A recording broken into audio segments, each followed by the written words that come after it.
Meet today's scammer.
Thank you. Jesus, very generous. Very generous. I think we should probably start with reading that then. Go on, man, read those first. Krieger couldn't find a way to send this in one message, so please bear with my ramblings. It'll be 4 total. Streamlabs gives you more things, letter counts thingy, so that's an idea. I've been kicking around the idea Christianity is more important than liberalism. Morality is pre-rational, not a reasoned response. Whom said that reason is the slave of passion. I would counter that reason can be passion's slave, but just as often, scrolling, as a moderating force. To use Freud's model of superego, ego, id, the id is your base impulse and the superego is your moral intuitions. The ego is where those two collide and are mediated. To use Hum's characterization, reason, the ego can be used to justify, enable the worst impulses, but it can also step in on matters where your superego is muted or absent. Your intuition lacks response. That's why I think a doctrine is important. It provides a standard for reason to apply in areas where the superego is quiet, and what better doctrine than what crafted the moral intuitions of our home? Yeah, basically the idea of trying to find a rational basis for morality failed. This was the grand project of the Enlightenment itself, and in the 20th century, moral philosophers basically understood this didn't work. And so in 1981, Alistair McIntyre published After Virtue, in which he just says, look, this failed and it was bound to fail, and then he explains the reasons for its inevitable failure. So the question is, when does the world catch up? Because you'll notice that the left is still absolutely obsessed with rationalistic morality rather than habitual morality. The sort of Aristotelian morality of character rather than the morality of rules. Because this is one of the things about morality itself, virtue ethics, that's really interesting. You'll notice that all of modern morality is, here's a set of rules. Do not cross these rules. Do not cross these boundaries. Do not say something racist. Do not say something sexist. Do not do this. Do not do that. Do not do the other.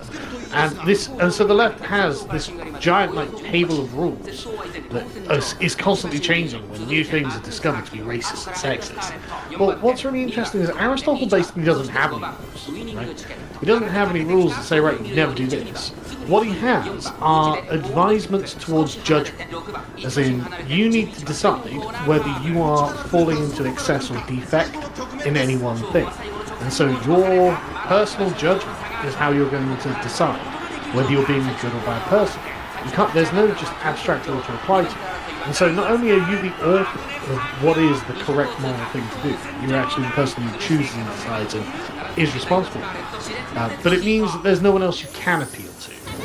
Because all of morality is actually kind of contextual and something that you have to negotiate with other people and yourself.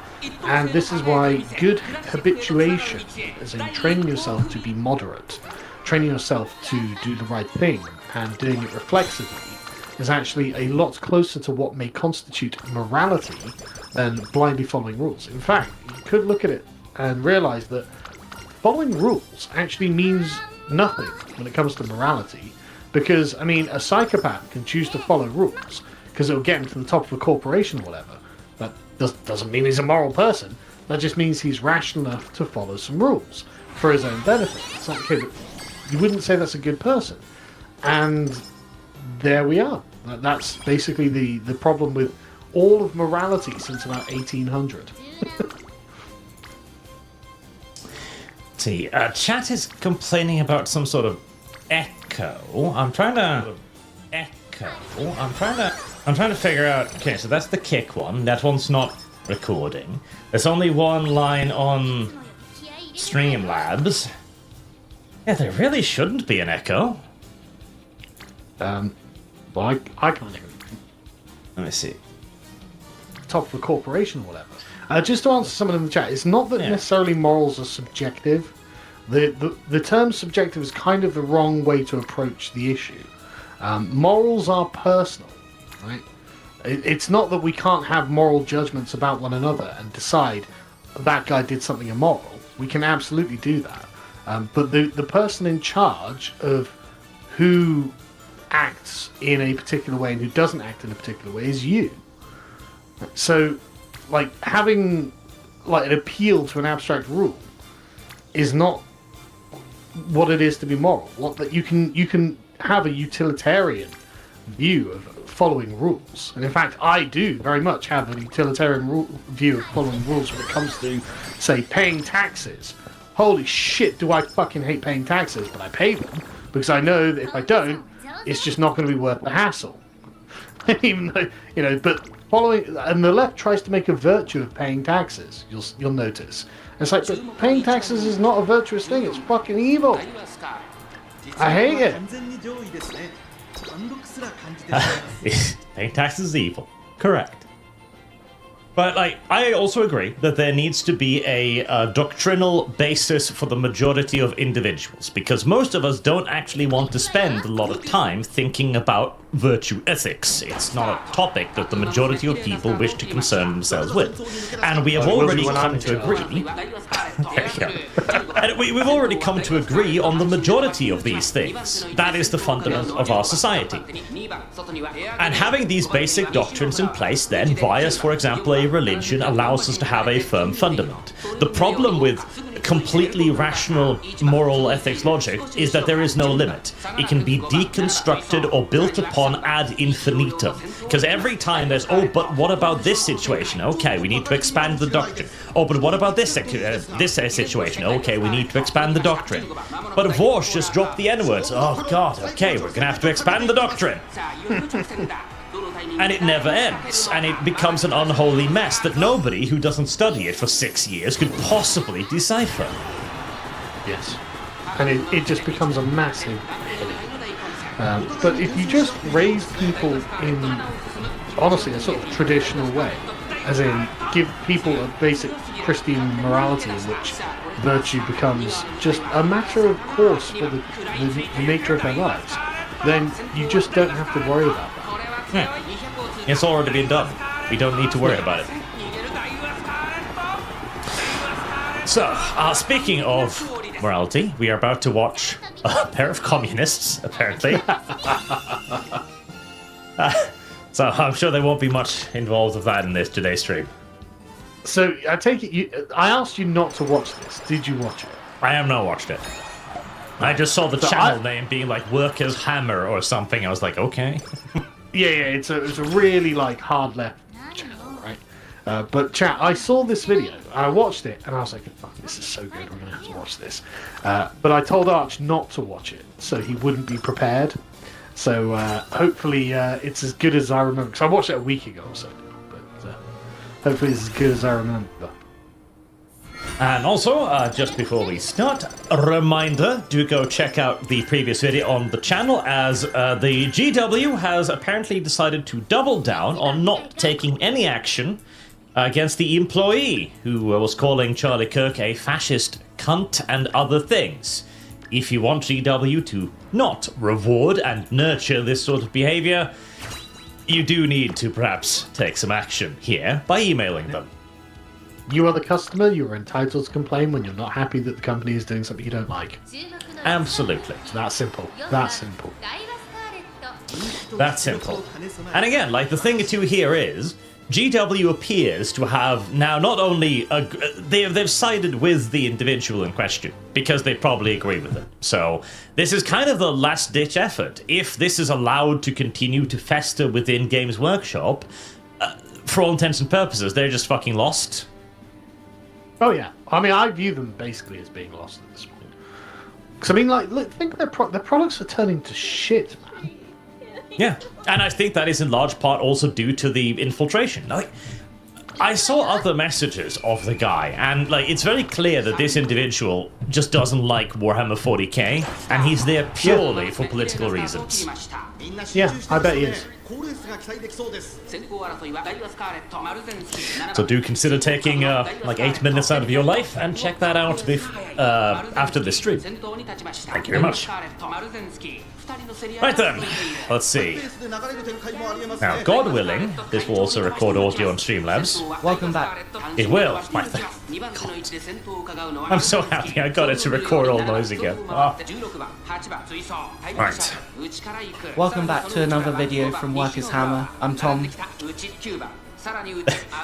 either of these guys look like they've ever used a hammer in their fucking lives? No, I don't think so. Or done any work? No, they do not. No, they do not. I actually don't want to be mean to them, but it's really funny how all of communism is just a giant lark in the 20th century. It's like, it has nothing to do with their lives whatsoever. Oh, absolutely. Like, they're recording themselves in probably some sort of public library, I think. Yeah. The entire idea of a labourer is something that we've just kind of forgotten about in the West. A labourer today is a guy in a t-shirt and an Aloha fucking shorts holding an iPad. That's the worker. That's a labourer. Yeah. Joined by Vincent here. Hi. And we've just gotten back from the counter demo against Tommy Robinson. And All right, yeah. So just for anyone who's not aware, we had a massive fucking demo last weekend. It went brilliantly. I mean, it was a huge fucking crowd, absolutely huge. God only knows how many, frankly. I personally would estimate about 500,000 to 1 million at the upper limit, but estimates go either way. And there was a small number, probably about 5,000-10,000 communists counter-protesting. But we outnumbered them so thoroughly that we kettled them in, because our numbers just spilled around behind them. So the police were like, yeah, no, you can't go. And so they were just trapped there all day listening to us. Yep, I've done a couple videos on this. Because there was an exclusion zone between the two protests, because the police didn't want them to meet, obviously. Which is good. But there wasn't enough space for the Unite the Kingdom, all of the people who were in it. So the overspill of the Unite the Kingdom protest was so large that it surrounded the counter-protesters. Yep. And they were bussing people in. I found one of their websites, Socialist Workers. They were bussing people in from the Scottish border all across England, and they couldn't organise. Like, anywhere near enough. Nearly the numbers, yeah. And they've been panicking about this on social media for weeks now. Like, they put out a tweet basically going like, oh my god, We are so horribly outnumbered. We are fucked. We need to mobilize. And the things they were like, oh, there weren't that many Tommy Robinson supporters. There were just so many we couldn't get out, and they spilled, and that was just in the Whitehall area, right? Yeah. Like it went back across the bridge, and God only knows how far, past Parliament and across the bridge. So like it was generally. I honestly, I mean, when they're like, oh, it's 100,000, it's like, no, I think that was way more than 100,000, frankly. So just FYI. But yeah, the coping and seething has been like, oh, it wasn't that many. It's like, yeah, it was, and it's been, you know, the meme of the crying face the whole time. They know they got BTFO'd by this. Yeah, absolutely. And you can tell it because all of their talking heads are fucking panicking. They're all talking about alliances between the various workers' units. That are like, oh, fuck, you're already allied. You're not going to be able to mobilize more people on this. Yeah, the People's Front of Judea and the Judean People's Front really need to stick together on this. And again, the demonstration went unbelievably well. Like, they've been reaching so hard for a justification to talk about it. I saw one video, it's like, oh, look at all the mess they left behind. And it's just a street in England with some rubbish on it. Well, it was messy, don't get me wrong, but if you get 1 million people out in the streets, yeah, unfortunately that does happen. I mean, it's same happened with the Black Lives Matter protest. I really care about that. A lot worse. The Black Lives Matter protests broke shit on the way through. Well, yeah, that's true. And the number of arrests, so 25 arrests, 8 of them from the United Kingdom rally. So, yeah. Even in a situation where the leftists are outnumbered 5-1, they still somehow managed to take up 70% of the crime statistics. But also, the only reason that any of that happened is because we couldn't help but go near your protest. As in, you know, we had nowhere else to go. Yeah. What were you even doing there? You know, we're not the government, for fuck's sake. You know, if you want to protest, go protest the government. We're not which people in the country. You know, you can't protest your fellow citizens, you retards. Yep. It just doesn't make any sense. Tommy Robinson, well, what elected office does he hold? What decisions is he making? None? Then what are you fucking doing? I'm protesting in favor of the status quo, bro. Yeah, no wonder you're so fucking outnumbered. Everyone hates the status quo. Right. Let's get back to the workers' hammers, then. Yeah. And I think before we go to the lessons, we really have to look at the reality of what this demo was, and that is a pretty humiliating defeat. I'm starting to feel a bit sorry for him, to be honest. Right. The one honest leftist. Well, yeah, no, like, that's the thing, too. Like, the psychological effect of a demonstration like this cannot be, you know, overstated. When the people show up and they realize, holy fuck, we are crushingly outnumbered, that makes a lot of people who have been living their life in a very small, very insular bubble suddenly look around and go, oh, wait, am I alone? Are we the bad guys? The bad guys, yes, indeed. Are the people actually against us? Mm-hmm. And we look at... just a quick thing on this as well. A lot of people have asked, what was the point in these rallies? This. Yeah, right? This was the point. It was a massive fucking flex. It was to make the establishment and all of their supporters shit bricks. And what are they doing? You know, like, and it's been non-stop, like, propaganda against the rally for a week now, like coping, seething, you know, completely unable to deal with the reality that actually, yeah, we can get 1 million patriots out in the streets. We can do that. So I can be aware, you know, and that was the point. At the numbers alone, psychological warfare. Tommy Robinson's side seems to have gotten around 1 million, and on our side, lucky if it was 15,000. Yep. So there's been a lot of back and forth about the numbers. I think the most realistic estimate is probably between 250,000, 500,000, possibly upwards of 1 million, because there were a lot of fucking people. I haven't actually seen a photo that encapsulates the entire rally. I think I've seen one, and it's a constant unbroken stream of people from the tube station all the way to Whitehall, basically. all the way across the bridge, etc.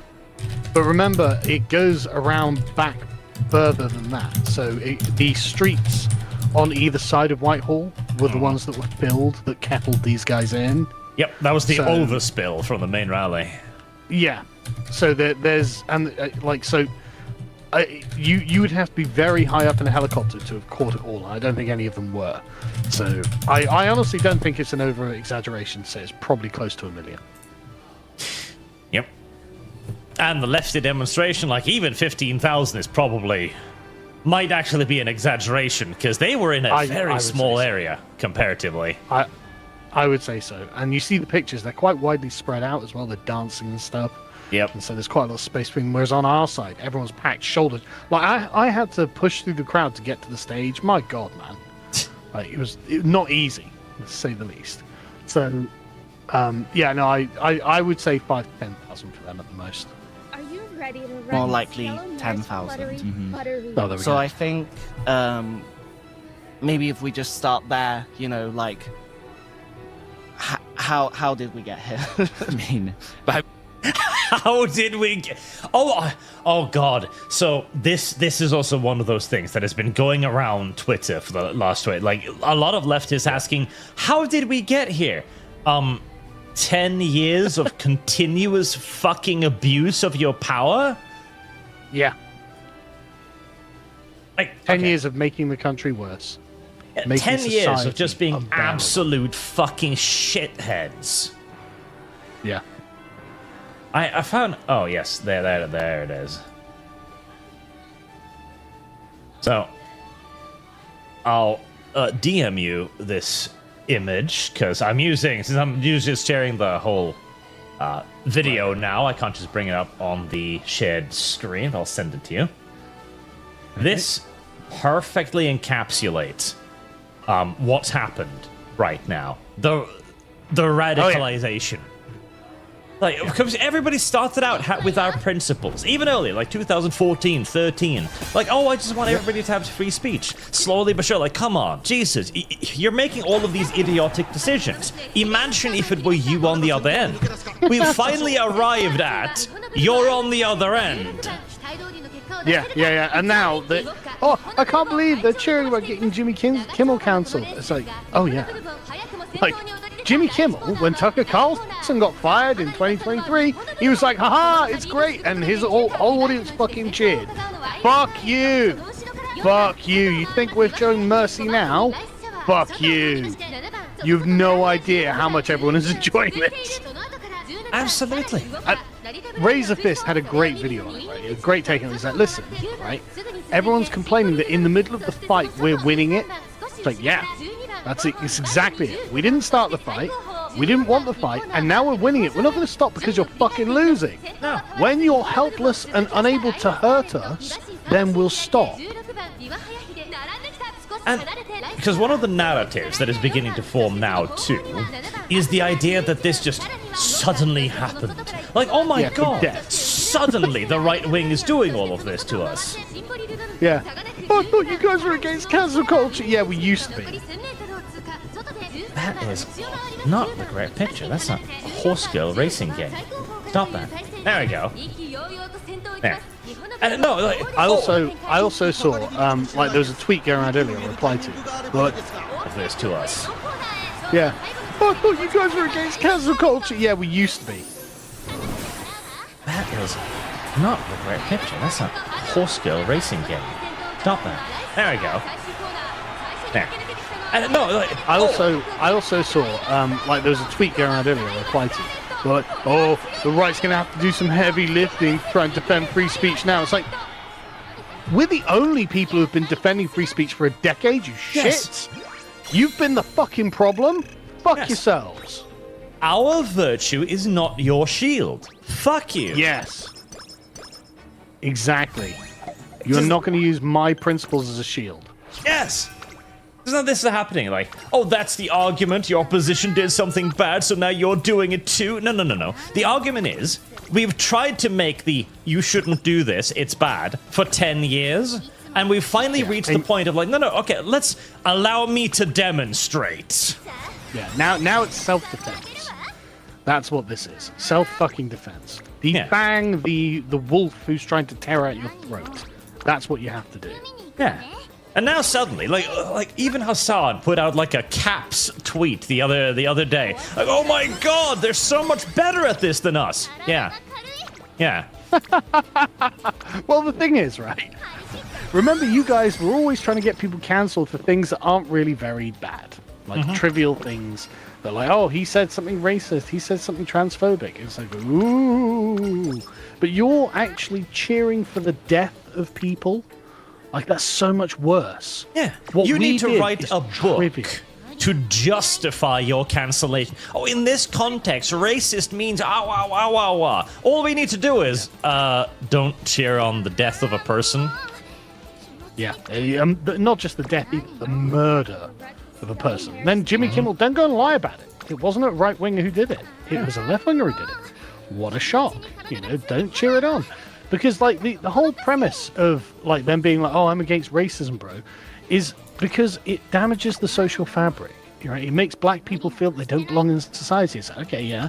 So if we're worried about the social fabric, how does cheering on the death of someone you don't like, how does that damage the social fabric? What does that do to it? Is that bad for the social fabric? I think that's really bad, isn't it? That's actually fucking abominable, you fucking idiots. Yeah. So, like, you don't get to use all of these tools and then realize, oh shit, our opposition does it a lot better than us. Yeah, we learn from the best. So, suffer. Yeah. Try not being evil next time. I mean, before that, like, we have to be clear about this. Like, our side was completely defeated. Tommy Robinson won hands down without even a fight. The reports are different regarding the numbers, but yeah, the videos show the police said 100,000. It's obviously had more than that. And there's the important thing too. Like, the numbers don't matter. They can cope and see all they want on the social media. They can count and recount and put forth their own math. The reality is the left was demoralized. That's all that matters. And our side was totally... The counter demo was small, was really, really tepid, wishy-washy, and... Cowed! Humiliated! Yes. Yeah. Browbeaten.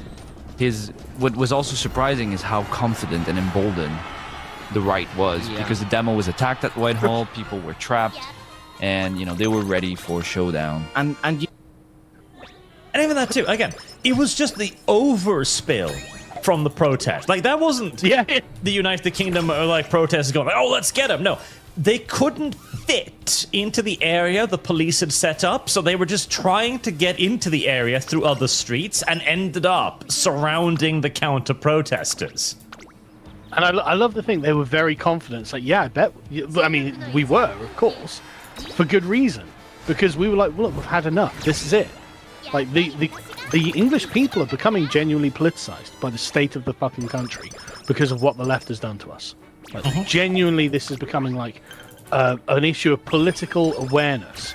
The friend-enemy distinction has really started sinking into people's minds. I mean, like, Rupert Lowe commissioned a poll recently that found that 62% of the public just want mass deportations. They just want millions gone. It's just like, that's 2/3 of people would say, yeah, I just want millions to leave. And it's like, yeah, no wonder we got 1 million people out in the fucking streets. Even as the demo kind of got towards Whitehall, before you even got down that street, you have right-wing people with their, butcher's apron and everything. Butcher's apron? Is this an English slang for something? No, it's not. I guess what he's talking about is he saw a working class man, and like he's just like for the first time in his life. yeah. Well, that's no. Unironically, like he's describing like the kind of daily workwear of a working class man. This one happened to be a butcher, but you could get someone who wears like overalls, like he's a mechanic or a plumber or something, right? That's what he's trying to describe there. For the first time in his life, the communist observed a worker. Yeah, the soft-handed communist is like, why are these guys wearing butcher's aprons? That's so fucking good. I know. It's They're emboldened, right? They're looking at this emboldened. demo and thinking, well, here's a good chance to cause a confrontation. Yeah. And they're not wrong. Yeah. It was easy for them. Yeah, exactly. They know the left is weak. They know the demonstration is weak, and they know they have the wind in their sail. Yeah. And Wind in our even then- sails. Even then, I want to point out what happened to you, communist, when Yeah, 10,000 of you were surrounded by 100,000 of them. What happened to you? You walked away. That's what it is. You got to walk home. Can you honestly say, if the positions were reversed, the same would happen? Yeah.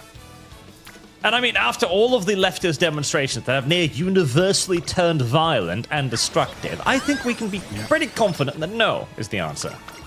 Yeah, I'm actually not prepared to give the benefit of the doubt to the communists on this one. So what does this mean? Yeah, like what is this? I think, you know, we have to be honest. This was a solid defeat, and I think if we are to go forward, we must use this demo as like a massive wake-up call for the entire left. And Yeah, you'd love to see it, don't you? You love to see it. I think the first step into this wake-up call is like whatever the left has been doing in the last years, it's not working. Oh, really? Oh, I don't know, it's working really good for us. Yeah. I'm quite happy with how you did it, frankly. It's been great at radicalizing the right, Hannah. Yeah. The right is growing and the left is growing weaker. You know, weaker, and the right is stronger, and they have the wind in their sails. So It's remarkably how much weaker the left-wing position is, the more political power it gains. Yeah, but also remember, they lost all their US aid funding.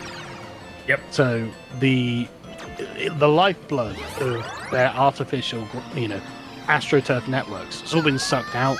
And so now what? Oh, we had like 5,000, maybe 10,000 people out. It's like, you know what? We raise all our own funding. Like, we don't have any fucking government or corporate sponsorships. You know, we literally do this all ourselves, and look at us now. Fuck you guys. Yeah. cool. I think that has to be the first like sort of starting point if we're gonna have any sort of discussion about how did that happen, right? Yeah. Okay, well, let's just take a step back a moment and kind of look at how we did get here, though, yeah? So, how is it that we're in this position with these numbers, with the absolute impotence of this counter demo? Yeah. Why is that? Well, the counter demonstration was organized by Stand Up to Racism. Stand Up to Racism has dominated really the fight against Nigel Farage and the right wing. The main force behind is the Socialist Workers' Party. And that's the thing, too. I pointed this out when I was talking about it, too. Stand Up to Racism is one of those tricks they've been using for years. They just don't work. Because, oh, you're against racism? Oh, well, cool. I am, too. Oh, and by the way, this is our tent. Socialist Workers' Party. Oh. Yeah. Oh. I see. This isn't actually about racism, is it? No. And the thing about this as well is that Stand Up to Racism are just a perennial fixture of anything at this point. Because he is right, they completely dominate the left's activism in Britain. And they're just really insufferable. They're insufferable middle-class renter mobs. And they are literal renter mobs. As in, we're always like, well, who's paying for these posters? Well, it is Socialist Workers' Party. Like, we actually do know. They have it on their website, Like, it's not a secret. Socialist Workers' Party pays for it. And it's like, okay, but nobody supports you. Like, nobody wants socialism, for fuck's sake. It's not like this is a new thing. Like, everyone knows what socialism is, and everyone knows it was gay, fucking destructive, and nobody wants it. So why are you still doing it? And it's like, yeah, now you've got like 1 million people against you in the flesh, and they're still like, wow, I can't believe we're so unpopular. It's like, yes, you're unpopular. Get a fucking hint. What we've been writing about for many months now, and is that really the political basis on which they are organizing the fight against the far right is totally liberal. It's liberal politics, and this is really the root cause of the impotence of why the left isn't growing and why the right is winning the day. Oh, good. Are we gonna hear the communists argue for becoming more radical? Or are we going to hear the communists being like, you know what, maybe we should not give a shit about racism? What are we going to do here, guys? You'd be like, oh, they're liberals. Like, yeah, but you're liberals. Like, Yeah, you but- also agree racism is bad, and is bad in every case and at all times and all places. Like, you'll never be like, yeah, actually, I'm not bothered by racism. So what are you going to do? How are you different to the fucking liberals? And I think you saw the impotence of liberal politics today on display, really, on 13th September in London. Yeah, Socialist Workers' Party. Oh, well, this is the impotence of liberal politics. Sorry, you're being funded by Socialist Workers' Party. Like, Yeah. your politics is not separable from theirs. Well, that's the thing. All of this boils right back to the Gramscian tactic of let's use liberalism as our cloak. That is the sheep's clothes that we drape over ourselves. Yep. And for the longest time, that has fooled the middle class. But at the end of the day, it was only ever a trick. And the trick loses all value when the majority can see through it. Now, many people don't get this. They don't understand what you mean liberal politics, or what does that mean exactly. And when we... Well, no, precisely the opposite. Well, actually, there's the thing. Everybody knows what liberal pretty much means. They have a basic understanding of what liberal means. It's what our society was built upon. It's being decent, not being racist overtly, all of this stuff. But what you mean when you say liberal is not what anybody else means when they say liberal. No, you've got a very ideological view of what it is to be a liberal. We say liberal politics is really that they're organizing these demonstrations based on, like, you know, grand, quote-unquote, progressive ideas based on, like, moralism and shaming people for being racist. And there we go. Like, that, again, isn't liberalism. That is your socialist version of it. Because at the end of the day... Well, What- I mean, it could be a version. It is a version of liberalism. It is. It is a version. Version of liberalism. But it isn't what the majority of people think. No. It's like, oh, what is liberalism? It's shaming people. No. That's not what the average man views liberalism as.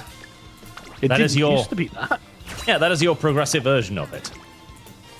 Yes. In alliance also sometimes with the people who support the Starmer government. Sometimes in a...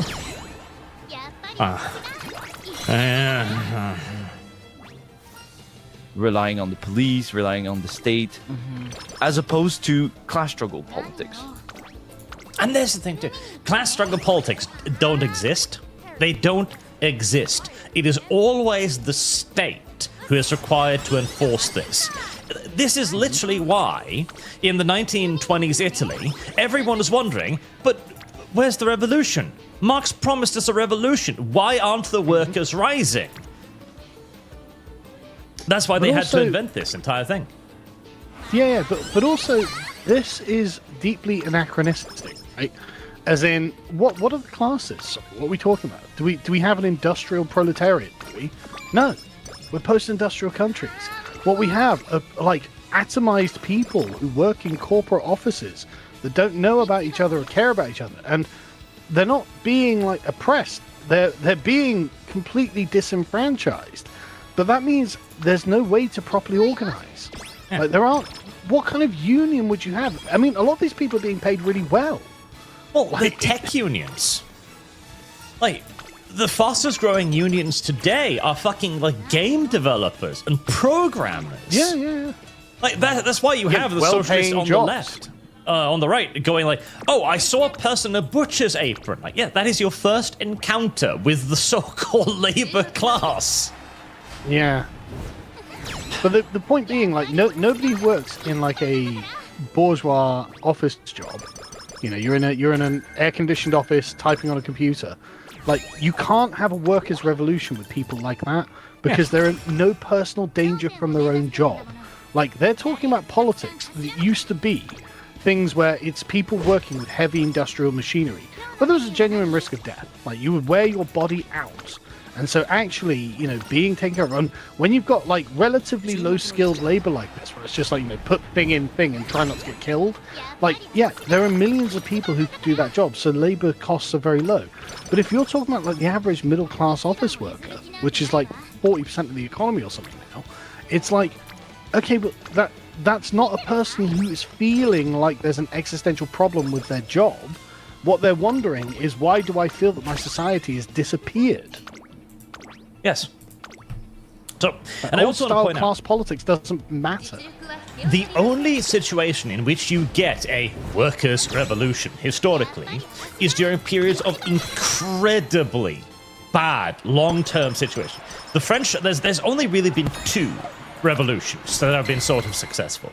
The French Revolution, at which point that was a culmination of like 2 failed harvests, like 60-70% increase in the cost of living, decades of misrule that finally managed to get people to revolt. Same in Russia. Well, just the thing, there are a bunch of other factors on that as well. So you've got the general proliferation of ideas of equality in a country that had never had them before, right? And then you also have the particularly weak monarchy of Louis XVI. Notice how they didn't do this under Louis XIV. You know what I mean? Like Sun King. They exactly. You know, absolute tyrant of a king, and they were like, "Yeah, no, we're staying in our place." But Louis XVI tried to give them everything they were asking for. His problem was his weakness. He was a liberal monarch fundamentally, and so he ends up getting his head chopped off. It's like you need a dramatic confluence of events, and there were several other attempts at revolutions afterwards that were just crushed.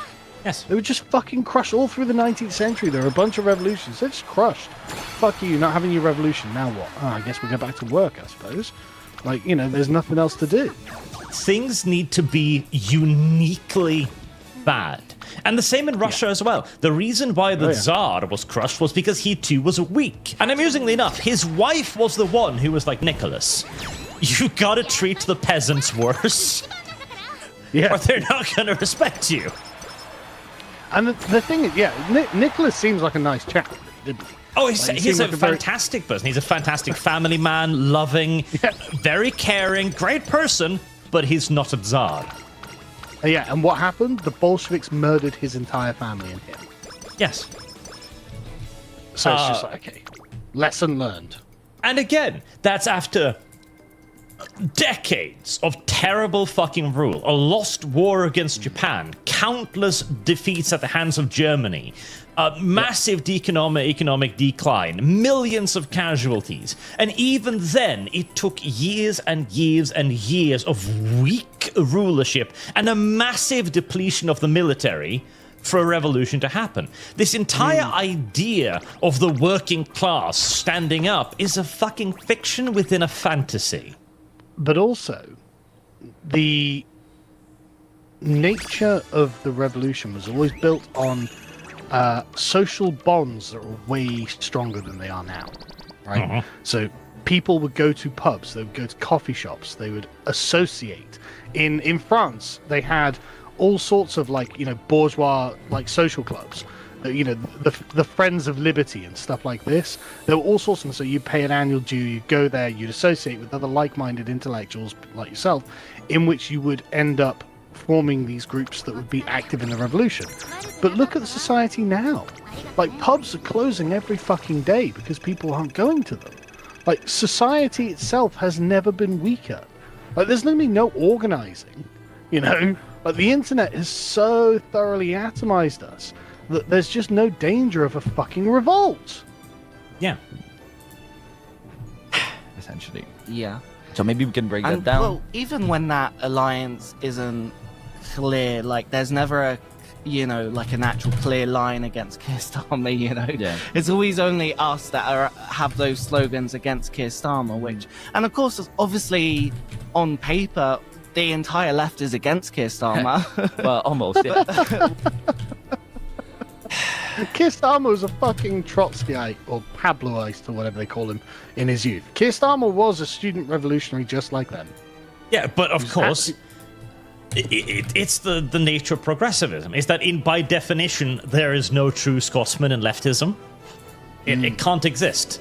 no matter how far left you are, it will never be as far left as the new wave of leftists. And so they will continuously disavow their leaders. And that is also another function of the Gramscian plot of pushing towards socialism. The problem is that it makes you deeply unpopular. Yeah, and notice how, like, they're like, oh yeah, on paper, we're all against Keir Starmer. It's like, yeah, because on paper, you say, Keir Starmer, you are not going far enough towards leftism. And Keir Starmer, if he was in the room, he'd say, yeah, but it's just not practical. I can't get that done. But what I can get done is ending the death penalty for child murderers in Jamaica. I can get that done. And so I'm getting that done. They'll be like, well, yeah, I agree with that, but you should have also abolished private property and collectivized the means of production. It's like, that's not going to happen, bro. Yeah. Keir Starmer's not going to get that done. Because and so it's not that you're he's still actually against politicians. Keir Starmer. Exactly. It's not that you're actually against Keir Starmer. You're just disappointed in Keir Starmer. Yeah, That's you're your against problem. the system. Because the Keir Starmer works within the system, and he looks out across the sea of people and go, if I do what you tell me to do, the next time 250,000 Englishmen arrive at Parliament, they're not going to walk past it. Yeah. It's going to be a much bigger headache for me, frankly. Well, almost, sure. But when it comes to the situation of a demo like this, Yeah. then it gets a bit too much. And why is that? Well, you also have to look at how the left is in the bed with trade union bureaucracy. Yeah. And I mean, Oh, yeah. we kind of I don't know much about trade unions in the UK. Well, they're a lot weaker now than they used to be. In the 70s, the trade unions held the country ransom, and Thatcher broke them. Absolutely broke them. And since then, they've never really got a foothold. And the thing is, a trade union obviously is for an industrial manufacturing base. We don't have that anymore. So having a trade union, again, it's a kind of archaic throwback. Why do we need this? I'm going to work from home on Discord, and I have an email job. Like, my job is sending emails, or my job is writing code or something. Why do I need a fucking trade union, bro? Well, we've got to mobilize the steel workers. Actually, you sold the steel industry of England to India, so, Well, yeah, and to China, it's like, it's all gone, mate. I don't know what the fuck you're talking about. And we need the shipbuilders. No, those went to South Korea. Yeah, everything's gone, bro. All of the industrial base you rely upon, you've sold out to the European Union, to India, to China, to Korea. Yeah. go into a bit of too much of a segue if we went there, but just We'll get to it in a minute, but let's start with the appeal. The stand up to racism, its main slogan all the time, whether it was in Epping or in these demos, is refugees are welcome here. Mm-hmm. And again today on the demo, you would hear it constantly. It's like no borders, refugees are welcome here. And Yeah, which are just bad arguments now. These were always arguments that relied upon ignorance. It was something you'd tell to the average person and they'd nod their head like, okay, well, I mean, I guess. I'm No in favor of person's illegal. helping people in need. Yeah, exactly. I'm in favor of helping people in need. But after a few million people arrived, and they kept arriving indefinitely, and the situation only got worse. Meanwhile, the situation in their parent countries never got any better.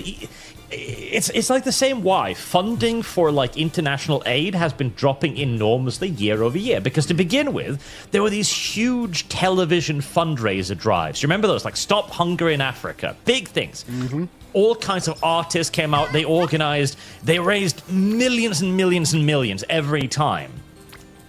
And now Africa's still hungry. Fucking... Trillions have been poured into Africa and nothing has changed. So it's Yeah. like, okay, why would I bother? We literally can't count. We know the number is somewhere north of $5 trillion. Yeah, it's like, why would I bother? I don't think they want it as much as you think they do. Yeah, and so people just go, okay, well, I've helped you. I've lent you the cup of sugar. I've lent you my garden hose. I've lent you my lawnmower. I've done everything I think is reasonable, and nothing seems to have happened. Yeah. So I don't think I'll bother anymore. And really what this slogan has become in the general working class population, it rings like a slogan in defense of the government, actually. This is what's been happening. yeah. So what's happening? that's interesting, isn't it? Oh, people for some reason think we're in defense of the system. It's like, yeah, it's because you've been defending the system this whole time. Like, we know... See, that's the thing. The left is constantly... It is the establishment. It's been the establishment for 10 plus years. All of the companies kowtow to them, all of the governments, and they keep going like, oh, no. That's not us. Like, everybody knows that's you. Yeah, it's not anyone else, is it, you fucking idiots? Like, Keir Starmer is up there, like, oh, refugees welcome. You're saying the same thing. Oh, but we're different. No, you're not. You But are what the about this small esoterical definitional difference that I came up with on the way to school? Yeah. Literally an entire argument. Don't care, frankly. Don't care. Don't give a shit. Yeah. Your headcanon does not amuse me. Yeah. The government and the British ruling class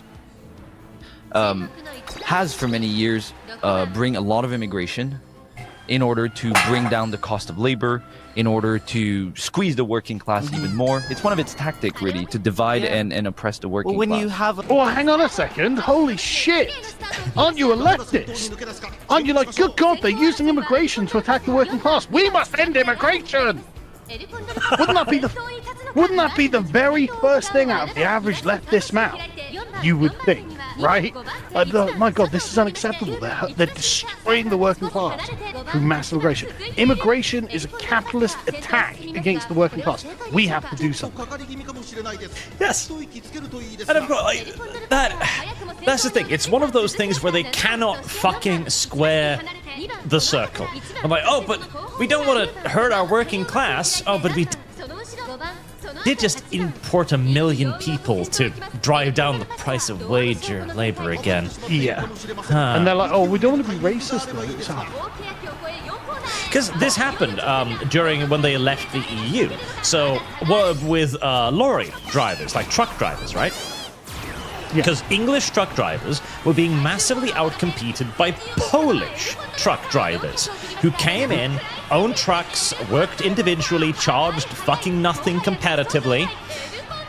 EU was blocked from doing it. Suddenly, the demand for English truck drivers skyrocketed, and it became far easier to be an English truck driver. It turns out that, no, protectionist economic policies are actually really good for a country in many ways. Well, I mean, they're good for the workers of that country, if you give a shit about that, Mr. Fellow Leftist. a rotten economy within the confines of capitalism. How do you actually solve that? Yeah. Within the confines of capitalism. Well, there's the thing. Okay, how do you solve this outside of capitalism? You simply abolish money and all incentives. Like, okay, now people aren't going to work at all. Like, you don't have an alternative to this fucking system. No? I mean, not just that though. How do you stop the evil billionaires weaponizing mass immigration against the working class? Well, I've got an idea. It's going to sound radical, but you close the borders. That's literally that simple. Because I mean, like that, you can go. And the thing is, it's not like this hasn't been tried, right? You can go back, 30 years to the early 90s, where immigration was sometimes negative, as in we didn't have net immigration, we had net emigration. And house prices were only 4 times the average wage, and everyone had money, everyone was doing well, the economy was improving, and then we ended up going to a boom in the late 90s, and then Tony Blair cranked open the floodgates. It's like, but why are we doing that? Everything's going great. And you can feel the gears crashing against each other here as they're like, we can't stop mass immigration. Everyone is welcome here, but that is destroying the working class. How is capitalism to blame for this? Exactly. Yeah. You, obviously, to them, it's not feasible to up the conditions of the working class. That doesn't make sense. You have to use immigration to fill in the holes both in terms of wages, but also in terms of training. You know, obviously, Yes. you can get immigrant workers who have done the training in their wherever they're coming from. Ah, yes, the doctors and the engineers from Angola. It's going so well. But notice how they've flipped it, right? So before they were like, oh, we care about the working class, and therefore we have rightly identified that immigration is destroying them. But now they've flipped to the system, right? So like they're like, oh, we're against the liberals, but here's the liberal systemic view, the Keynesian view of the economy, of people just interchangeable widgets. So, oh, like there's a problem with the system. I thought you guys were against the system. I thought you guys hated the system, right? But now you're like, we need to cram in as many migrants as we can to prop up the system, or else the system will be the problem. It will fail. It's like, but you're fucking revolutionary communists. You meant to want the system to fail. Well, that was always the point. Gramsci would be like, yes, the system's failing, brilliant! Like, it's so wild how these guys don't understand what it is they're meant to be for.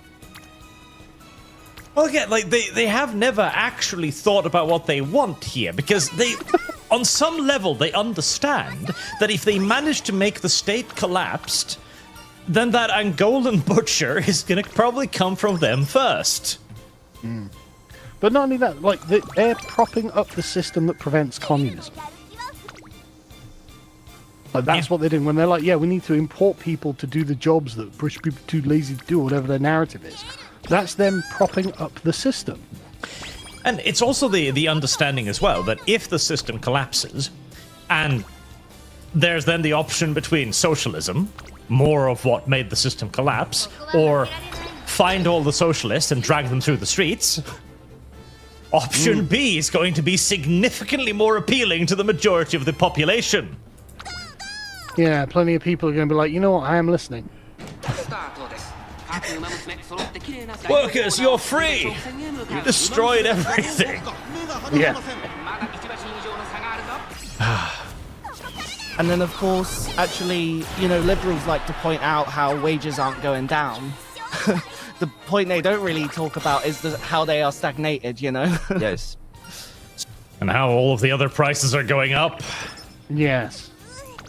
So they bring a lot of immigration. Then you have massive refugee crisis caused by the wars and imperialist depredation. Yeah. A lot of refugees. Whoa. What is this bullshit? What is this bullshit narrative? Okay, what war is going on in Syria at the moment, right? Not much, but what war is going on in North Africa?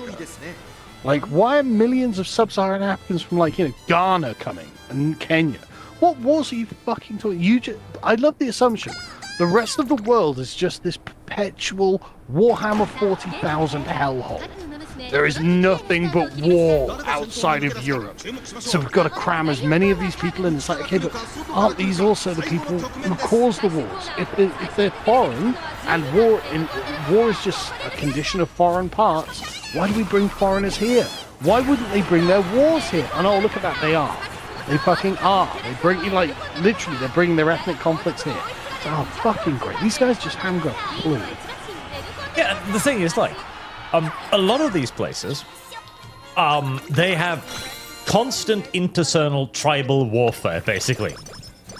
One ethnic group versus another ethnic group. That's been going on for the last 500 fucking years. Probably more. And these are not because of imperialistic deprivations. In fact, if anything, if the Portuguese, the Spanish, the British were actually there and going, no, savage, you don't get to kill those other savages, stop. Yeah. There'd be a lot less of it. Yeah, the only time this sort of stuff ended is when we put an end to it. So Yes. again, you rather than bring them here to destroy our working classes, what these guys are actually asking for is imperialism. Yes. They want to go over and stop them killing each other. Oh, good luck to you. In German, East Africa, when one tribe was predating another, the Germans would simply move in and go, stop. Then one tribe would refuse, and then that tribe would cease to be. Yeah, and then the Germans kill them. That was how you stopped the conflicts over there. Very German way of stopping conflict. Right here, they're dumped into these towns where there's usually, nothing, no jobs, no prospects, no services. and they are put there by the government as well. And so you have this picture of a rotting country where the ruling class brings the ever growing number of immigrants, puts refugees into these rundown towns. And stand up to racism then arrives in these towns against people who were quite justifiably angry at this and says refugees are welcome here. Holy shit, he's beginning to wake up. Well, we've rotted our country with mass immigration. Continuing to rot it further will not help. And then turning up with a little sign saying refugees are welcome here. You can see why stand up to racism aren't winning hearts and minds. Yeah, with a little placard. We're going to continue doing this. Fuck you. Yeah, exactly. This is going to go on forever, is the message from Stand Up to Racism. And say, yeah, well, fuck you. I'm joining the Tommy Robinson rally, you know what I mean? Mm-hmm. And of course, to be clear, we're anti-racist. We're, against... There we go. You don't fucking sound it, buddy. You sound as right-wing as any of us now. But look at what he's saying. To be fair, we agree with everything the libs say. We agree with Keir Starmer on everything, in principle. There's literally nothing upon which we disagree with Keir Starmer, and yet here we are going, We have identified a problem, but our doctrine forbids us from addressing it. Yes, that's exactly it. Exactly it. Anti-immigrant bigotry, we're against deportations, we are for the defense of refugees. God help me. He accurately identifies the problem and then immediately goes on to say, but I refuse the fix. I accept the problem, I just don't want to solve it. Yeah, I know there's an issue. I have no interest in fixing it. Why is the left losing? But when you just go into these towns with refugees are welcome here, with a program of calling anyone who questions this entire setup as racist, as a fascist, well, you will inevitably anger people. Yeah. So, at the end of the day, your problem isn't with the messaging, even though you know that there is a problem. Your issue is,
It's like, okay, you know the problem is there. You know the problem won't disappear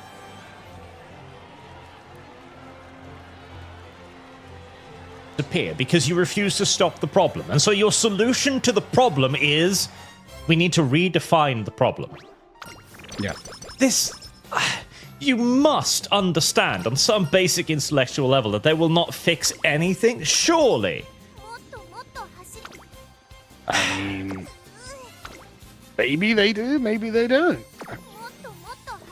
Tell me. Push them into the arm of the right.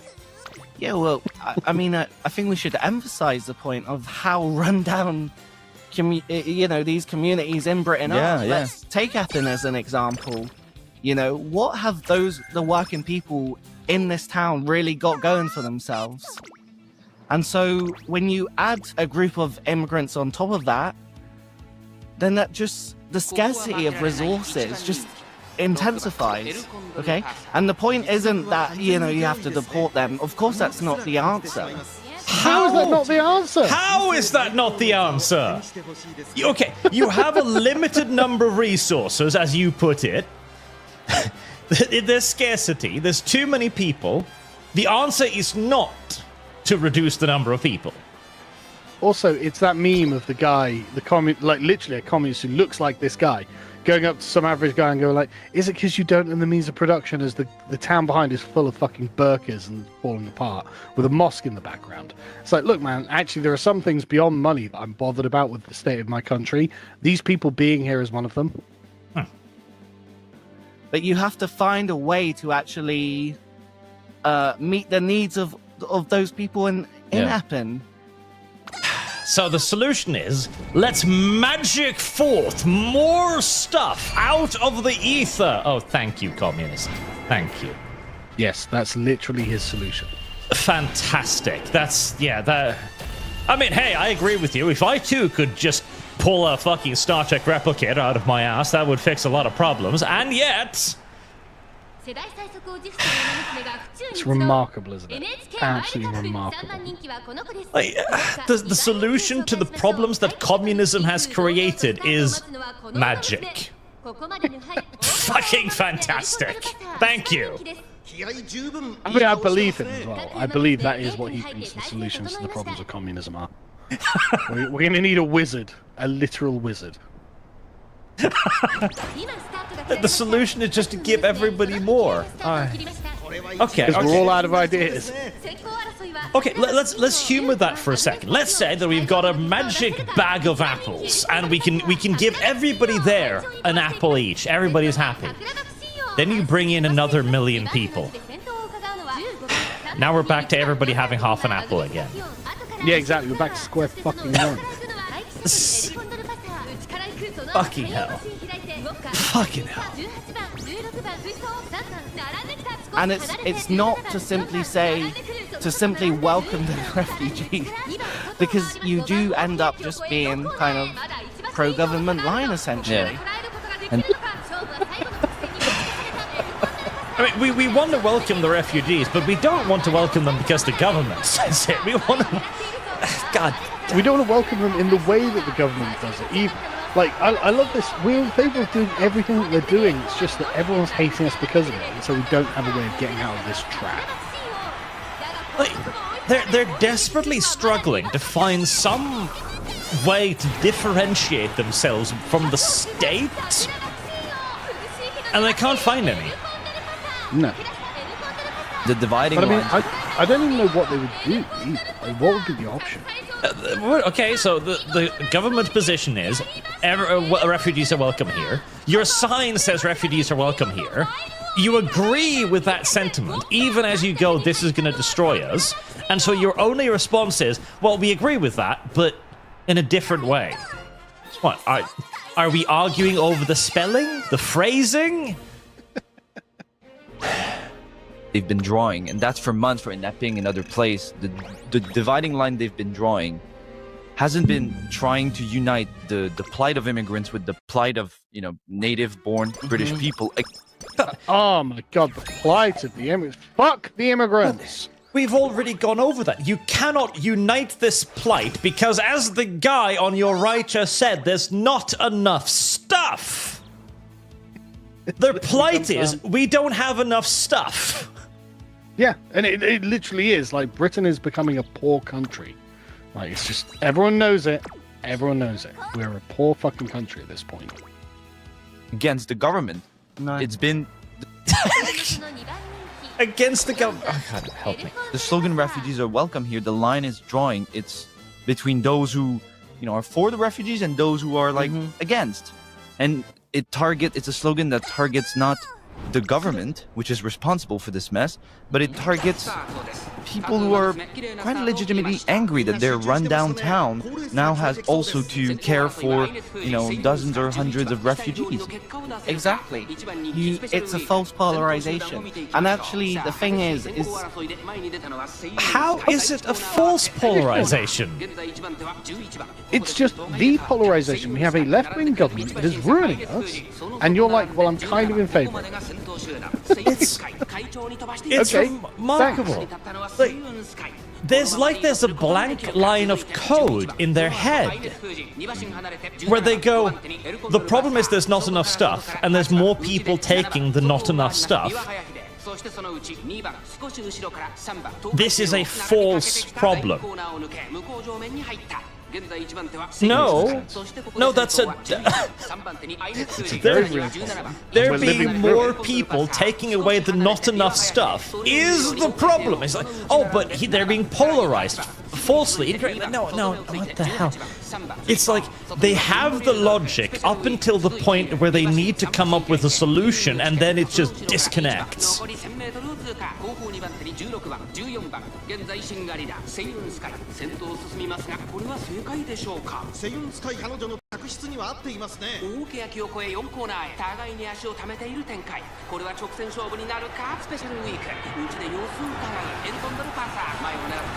Okay, this is actually an important point.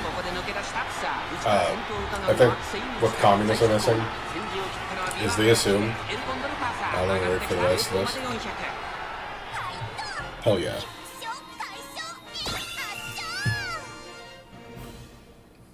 Okay, so the commies in this video think... I just gotta mute this real quick.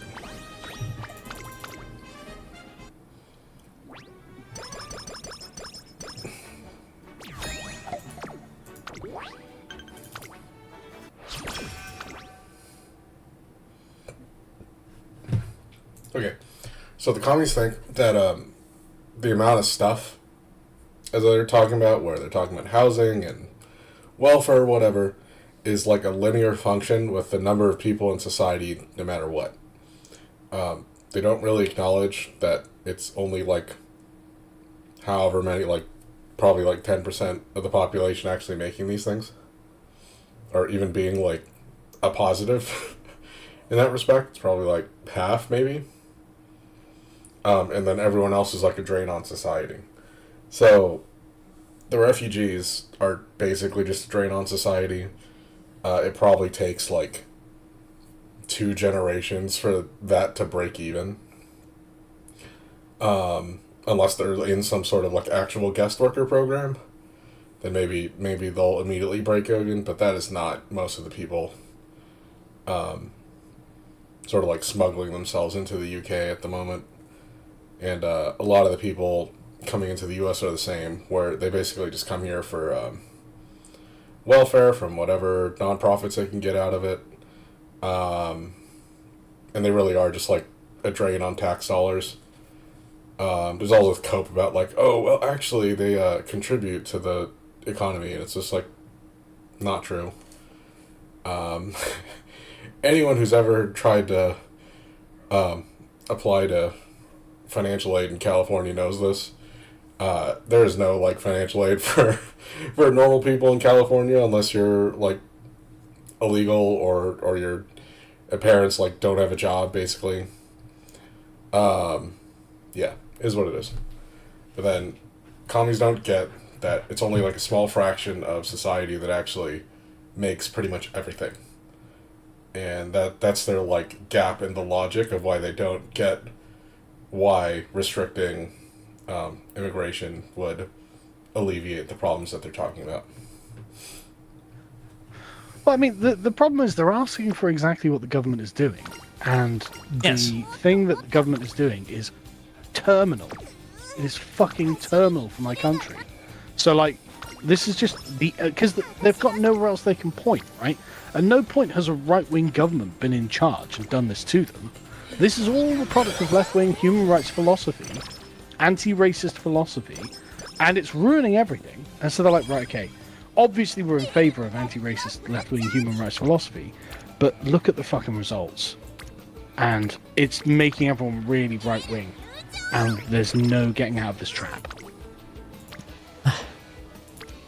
You actually, you do fall into kind of the line of Farage himself, actually. Well, yeah. You know, whether you're for immigration or not, like, that's the problem. Even if you're putting demands for homes and jobs for all, like the Socialist Party do, without, like, actually head-on confronting what is the legitimate concerns, Yeah. and also, like, how to unite both immigrants and native workers, you know. But why would you think they can be? Why would you think the native workers could be like, yeah, I want mass immigration, mass competition, strangers who are dangerous to my family?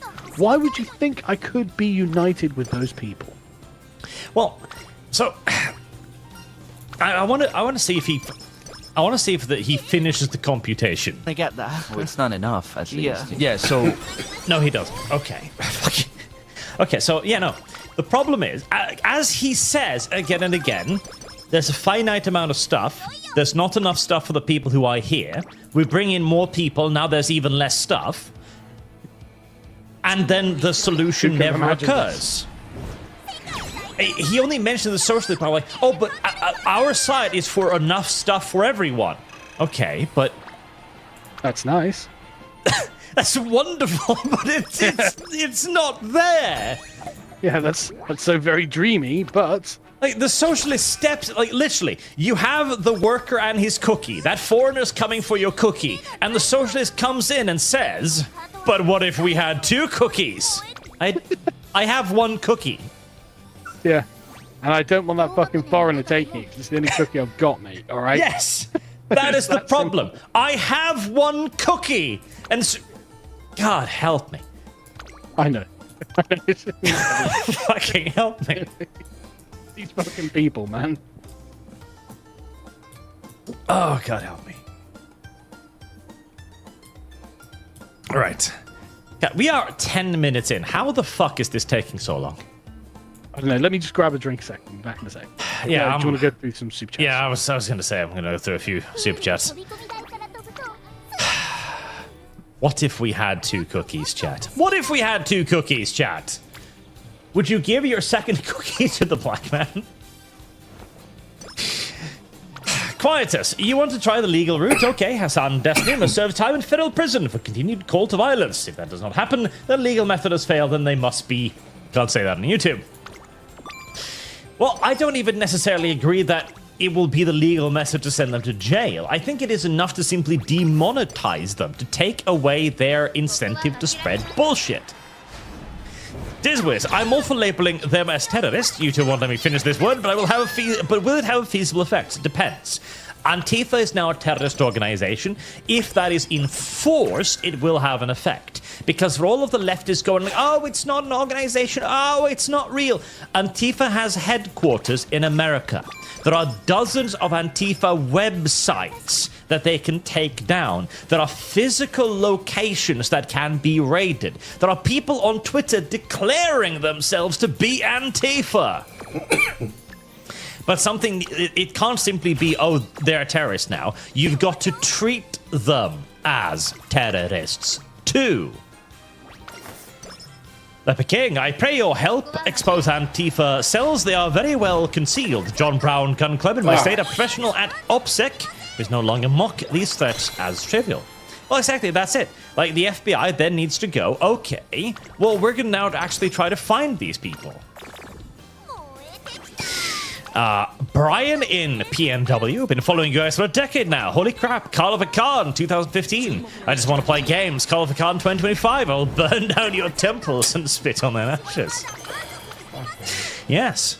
We will only be safe when the last brick of the last socialist workers' union temple falls upon the head of the last socialist. Oh, Chiquito once heard an atheist say he was grateful for Christianity due to its setting up the current society that he benefits from morals and ethics. Absolutely. Doc Resurrect, the left started a bare knuckles fight and are now mad we finally took the gloves off.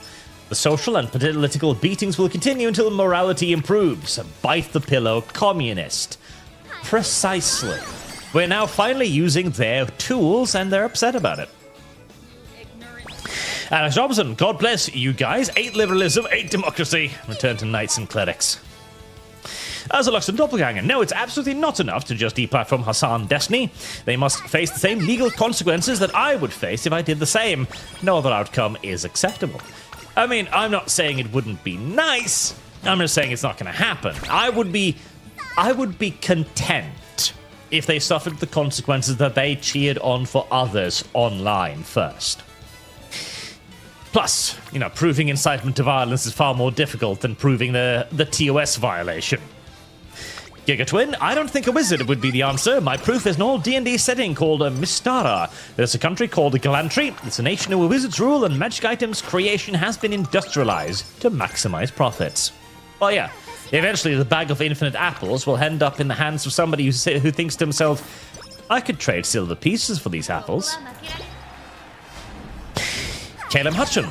Ethan Klein had a very good response to Charlie Kirk's assassination, calling out leftist violence. A3, H3, and Schuenhead are why the left hate parents. Humble Craigsman, greetings you two. Completely off topic. Is it a possibility that with the housing crisis, lead generation households become a necessity again? Oh, God. So, I'm old enough to remember that. Generational householding. My parents' first house was intended to be a generational house, where my grandfather built it to house both families. And that was entirely normal. That was how you did things. The idea of having your own house was a very rich thing to think about in Norway at the time, as we were still just basically an agricultural nation before we found oil. And I mean, the problem is that it's just as expensive. It's far more expensive, in fact, to try to do that. So if you're going to build a generational house today, you're still going to have that first generation that is going to have to be able to pay for that house. That's the issue. Because generational housing was first and foremost around things like being able to procure land, for example, and the initial investment. When you would have the initial investment once you'd had a profitable life, and you'd worked hard. Now, I mean, the average age of a house owner today are their late 30s.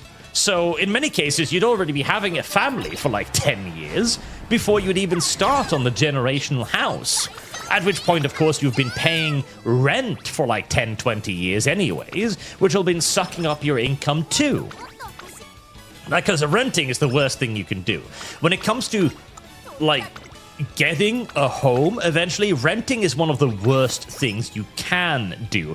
It is better to try to borrow the money and purchase a house outright than it is to rent. Like, renting is the worst thing. It costs so much, and it leaves you with nothing. I mean, it's literally just pissing money away. Yes.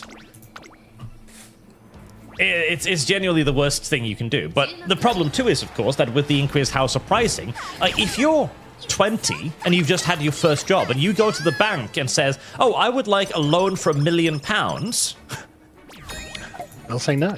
They're going to fucking laugh you out of the building.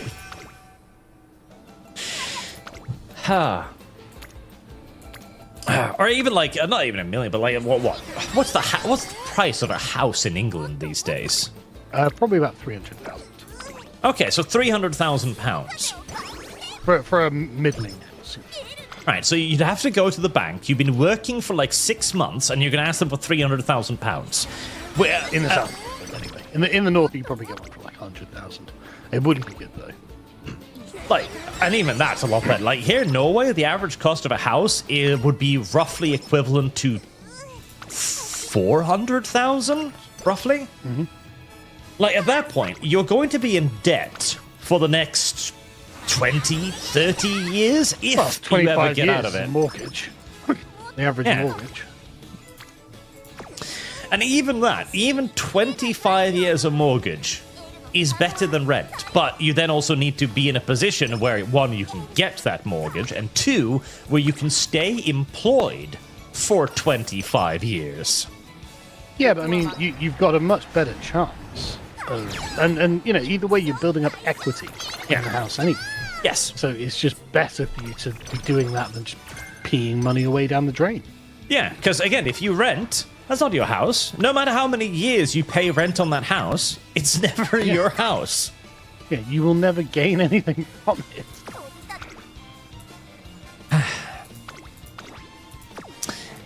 And Mogler, hey Carl, heard Jezbola collapsed today.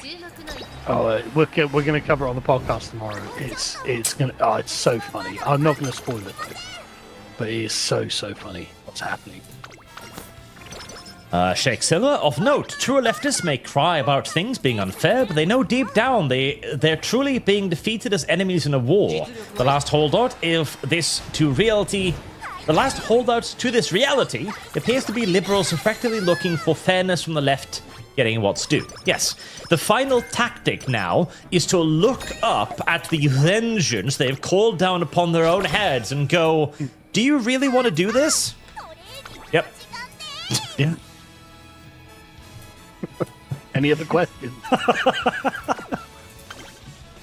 That really is it. It's looking up at the headsman like, are you sure? Mm-hmm. And the thing is, I'm very convinced that all of leftism is basically a giant civilizational shit test. Because the right basically has not had the courage of its own convictions for a long time. And I think that's really, like, in sort of like the Louis XVI way, right? So it's like, well, if you don't have the courage of your convictions, I'm going to destroy everything around you. It's like, okay, well, now I do. Now we absolutely do. Now we are just sick of your shit. We're going to put you in the fucking ground. We are going to get on with making an actual decent civilization now. And I genuinely think, like some sort of, this sort of woman who goes from abusive relationship to abusive relationship, you've got to ask, is it you that's asking for that at some point? You know, like, it can't be a coincidence. You just happen to get abusive boyfriend after abusive boyfriend. And I genuinely think the left is basically that at this point. Yes. All right. Let's make another heroic effort to get through some more of this. Gone. For months, for years, essentially, the strategy has been, we go to these, we meet these demo, refugees are welcome here, which is honestly perceived by a growing number of people as a defense of the status quo, as a defense of the government, and then the SWP particularly, but also other, I would call them liberals in these demonstrations, they double down, saying that no, there is no legitimate concern about immigration. You know, you can talk about You doubled housing. down. You doubled down. You said, "Oh no, I'm as anti-racist. Of course, deportations aren't the solution." Yeah. Okay, listen. We are not at the point of equivocation anymore. You can go, oh, I understand your concerns. At which point we'll not. Okay. What's your solution? I don't have one. All right then. Let's continue. Well, then you must be evil. Yes, this is a legitimate problem. Yes, this is ruining you. Yes, these people are dangerous to your children. But no, we can't get rid of them. It's like, oh, then you want this to happen. Yeah. Then you're in favor of this happening. That's all I'm going to take from it. Because you know the problem. I can hear you admitting it right now. But if you don't want anything changed, then you're in favor of the consequences. About welfare, etc., but any concern about immigration is illegitimate. And that's absolutely wrong, because the truth is that the immigration system in Britain is broken, just like everything else, honestly. Yeah. And And how did we get here? Because here's the thing, we actually had a pretty good immigration system in much of Europe. We had an integration system where you came, you were given like 4 years of schooling, they taught you the language, they taught you to read and write, they taught you the societal norms, then they placed you in some isolated village somewhere where you had to deal with the locals, you had to integrate. But the problem was that system could only handle a few thousand at most. Yeah, really small number. Yeah, and that produced actually integrated immigrants. And then you were, but that's not enough. Yeah. And then it begins with New Labour, and then the Tories just rank it up. It's like, and when you're at $250,000 a year net, it's just like no one agreed to this. This is completely unacceptable. Is saying that, oh, you can talk about all these jobs and whatever, but you cannot talk about immigration or else you're a racist. You're only coming off as people as a defender of the government in this sphere. Even if you hate Keir Starmer in your heart, when you demonstrate with these slogans, the message you send is that you're a bunch of racists and the government's right. Yeah. Well, this is where people's minds. That's literally your opinion, though. Yeah. That's what you said. You've been disagreeing with the government for the entirety of this video without ever actually being able to verbalize how. Yeah, exactly. You don't have a disagreement with the government. We can all see it. Are at. This is the question, or one of the most, important questions to people. So if you don't actually confront it, then you're not going to undercut either Keir Starmer or Nigel Farage or anyone else for that matter. And this also fundamentally comes back to a problem. Like, so, okay, for years and years, the quote-unquote right-wing politicians have attempted to outflank the left from the left. To try to be, oh, but I'm not racist, look, I'm for immigration too. And it never worked, because they will simply move further left. Yeah, not only that, though, it's not just... Try something real stupid.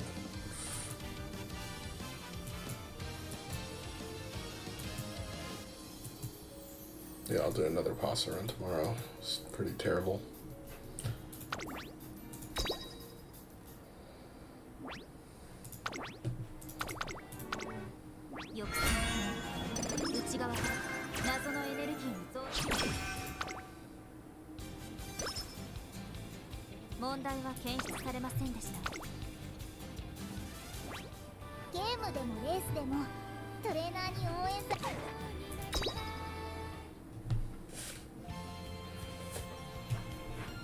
Just immigration. It's also, here's hate speech laws. Here's, all this internet controls.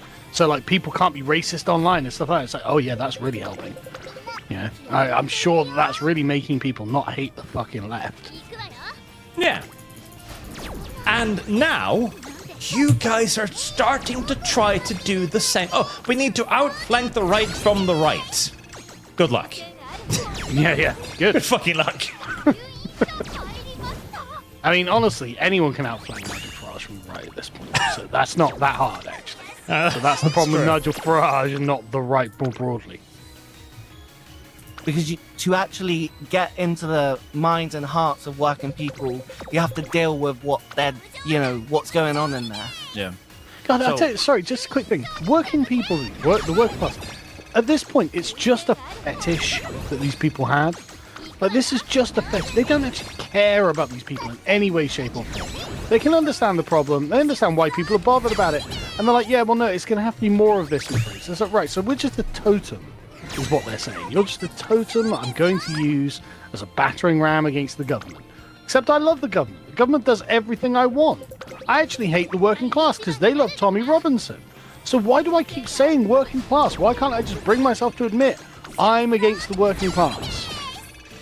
Well, because it's a doctrinal crucifix at this point. Of course. They're using terminology from literally over 100 years ago now. Yeah. And they've never evolved beyond that, because the entirety of socialism is simply just a doctrine. These are flies trapped in the ointment. They don't even realize it. They're literally fossils. And every time they turn their bodies to try to escape and they go, wow, immigration is the problem, they're just sucked back in again. Fucking Christ. Yeah, there is something remarkable about that. I like this analogy. This is a good analogy. Well, it is good. It's a good analogy. I like it. Yeah. Because they've identified the issue. They've tried on multiple occasions to verbalize the solution, and it just stops. This is what liberal sorry. politics does, and I think it's a good example of how liberal politics divide the working class. Rather than seeking to unite native workers and immigrant workers against the government, these sorts of... Oh, God, we're on this again. Okay. Right, you've managed to unite the workers and the natives and the immigrants against the government. You take down the government. There's still not enough stuff. Now what? They're still raping my kids. Yes. Like, so they give a shit about the rest of it. Right? Like, okay, you take down the system, you smash the cookie. Now what? Now you've got an angry worker looking up at you like, that was my last cookie. Yeah. And rightfully, he's angry with you. Yeah, I trusted you. You said things would be better. 10 years later, it's only gotten worse.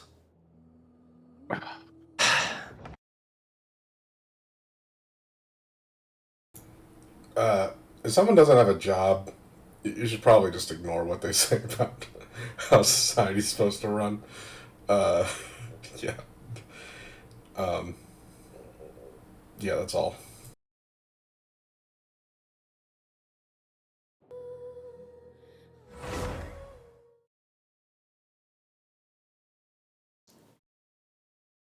The liberal slogan really pit the various group of oppressed against each other and are a gift to the right. Yeah. Because Groups of oppressed. Oh, yeah, the immigrants are so fucking oppressed, man. You know, we have to pay billions for these people to live here for free. And they've got the gall to be like, oh, these people are oppressed. There are all the laws in the world to protect these people from people's negative opinions. Fuck off, mate. They're the most privileged class since the fucking aristocracy. Honestly. I don't get free money and then the government protecting me, a free place to live, and then the government protecting me from negative opinions. I'm not privy to that.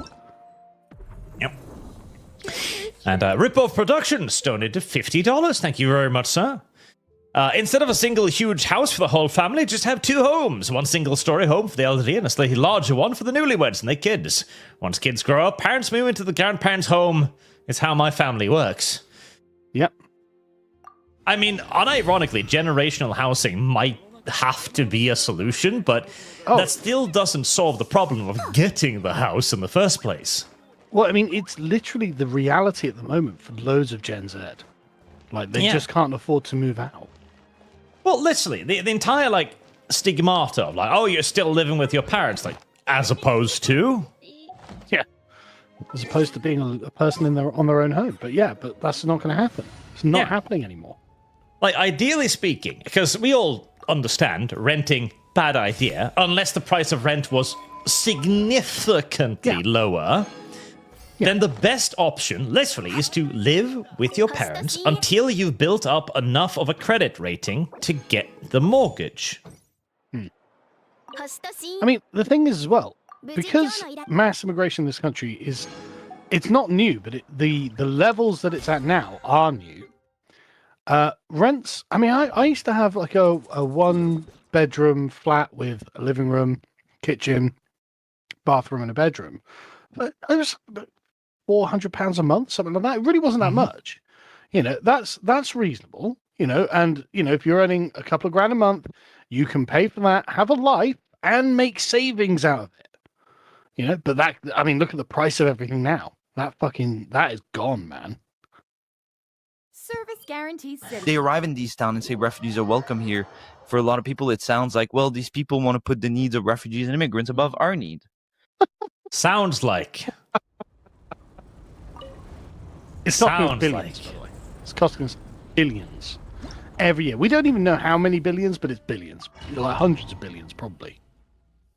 And that's how the government functions, right? It's divide and rule, you know? Especially- Immigrants versus... That's how the government... Okay. Do you think the government would be more or less stable in a homogenous nation? Because that's what he's saying now. Oh, the government is using immigrants to divide us.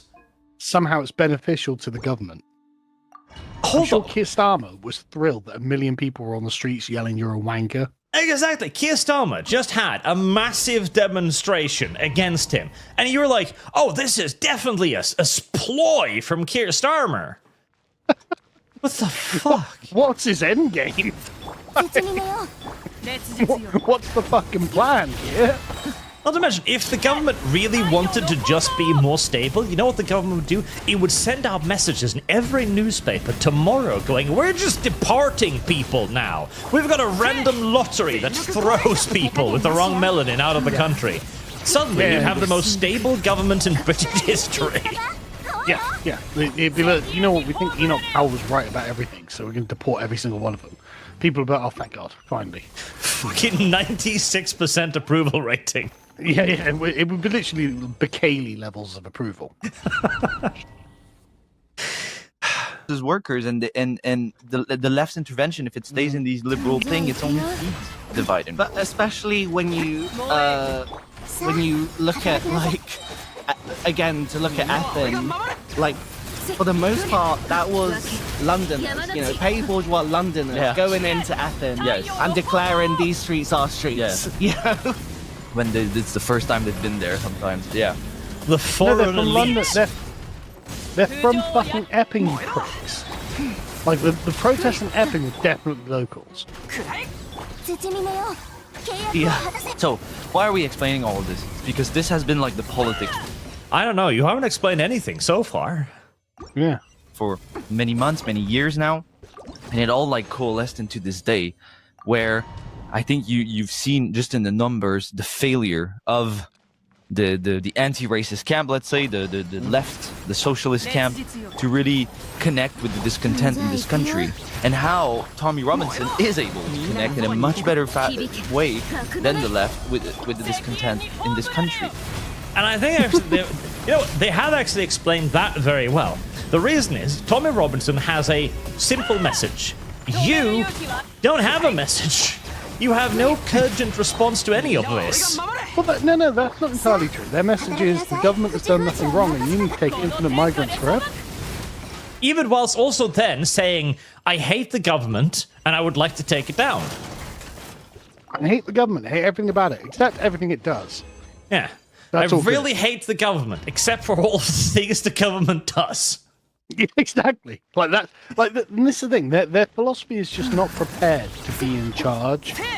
Like, this is what I mean. It's a civilizational shit test. They have no mandate. They have no idea about what they would do if they actually won. And because they lived in such a long, fantastical period, like, oh, we're going to abolish the music production, comrade. You're not going to do shit. What you can do is ruin it. That's all you're capable of. And everyone knows it.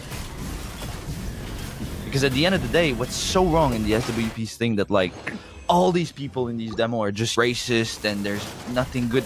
What it really fails is that what's driving these demonstration and the growth of the right is not just it's not only the racist ideas in people's head, actually. That's the manifestation, but it's really the fact that Britain is really run down and the left is not an alternative for it because it is